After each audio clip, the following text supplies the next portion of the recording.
Hey guys, welcome back to Auto Repair guys. Thank you guys for watching and subscribing to the channel. Today will be super helpful video to any of you guys having any vehicle that has a gasoline engine, newer vehicle, practically from anything from year 2000 and probably about 2000 all the way up to currently now 2022. If you want to see how to tell if purge control valve solenoid is good or bad, stay with us, we'll explain that. You can conduct two different tests, actually three different tests, but two of them will be necessary to find out if it's working or bad, because sometimes people will do one test and they'll say okay it's good, and they'll assume it's something else and start spending money, which in other words that valve was still bad, and all we had to do is conduct one simple test, find out if it's good or bad. Before we start, let me tell you a little bit about us. Every single car we get at the garage, we try to make at least 200 to 300 free repair videos. Why we guys do all that? Simply because our mission in the shop is to save you as much money as we can. All we need guys in return, please subscribe to the channel, like the video, that way we can keep making these free videos for you.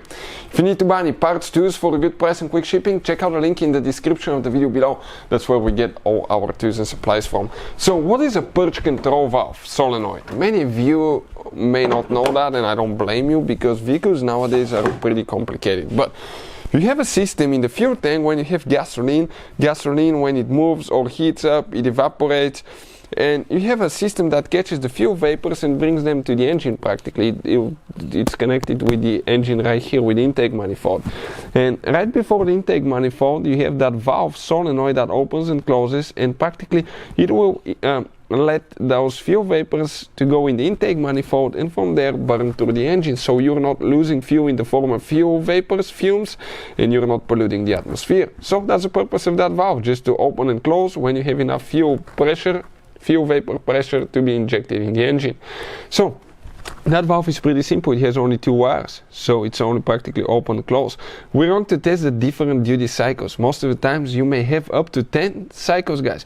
It can open anywhere from 10 to 100%, and you will hear that. Practically one will be open and closed for longer times, the other one will be open for longer times, the other one will be closed for longer times. So let's explain how to do that. The first test will be super simple without getting your hands dirty. So what do we need to do? We need to go inside the vehicle.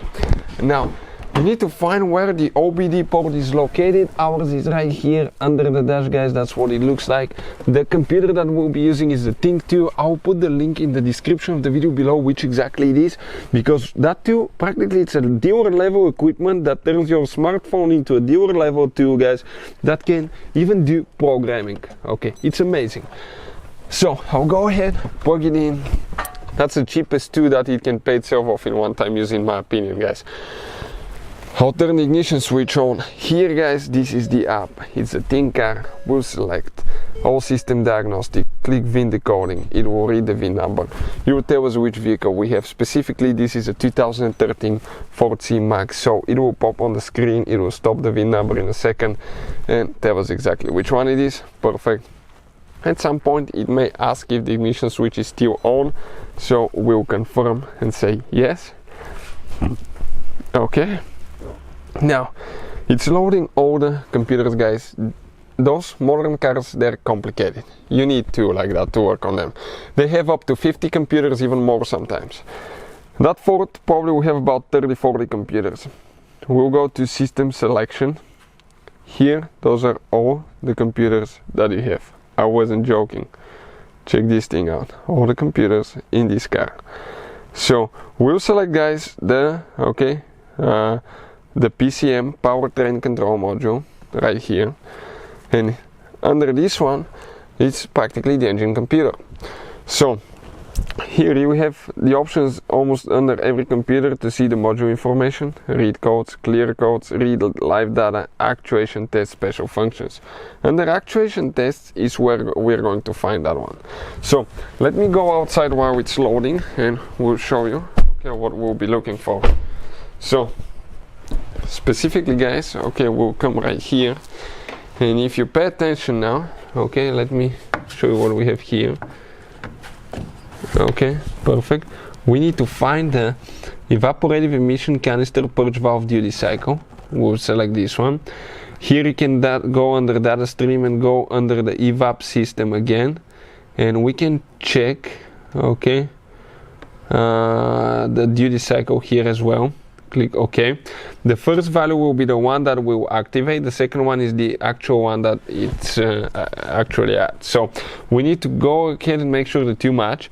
And when you activate it, you will hear the clicking change. If it doesn't change, you may have a problem. Some older vehicles may just have one on and off position. Newer ones will have multiple positions, but we'll explain what else you need to do towards the end. Make sure you stay until the end. So I'll activate it at 10%.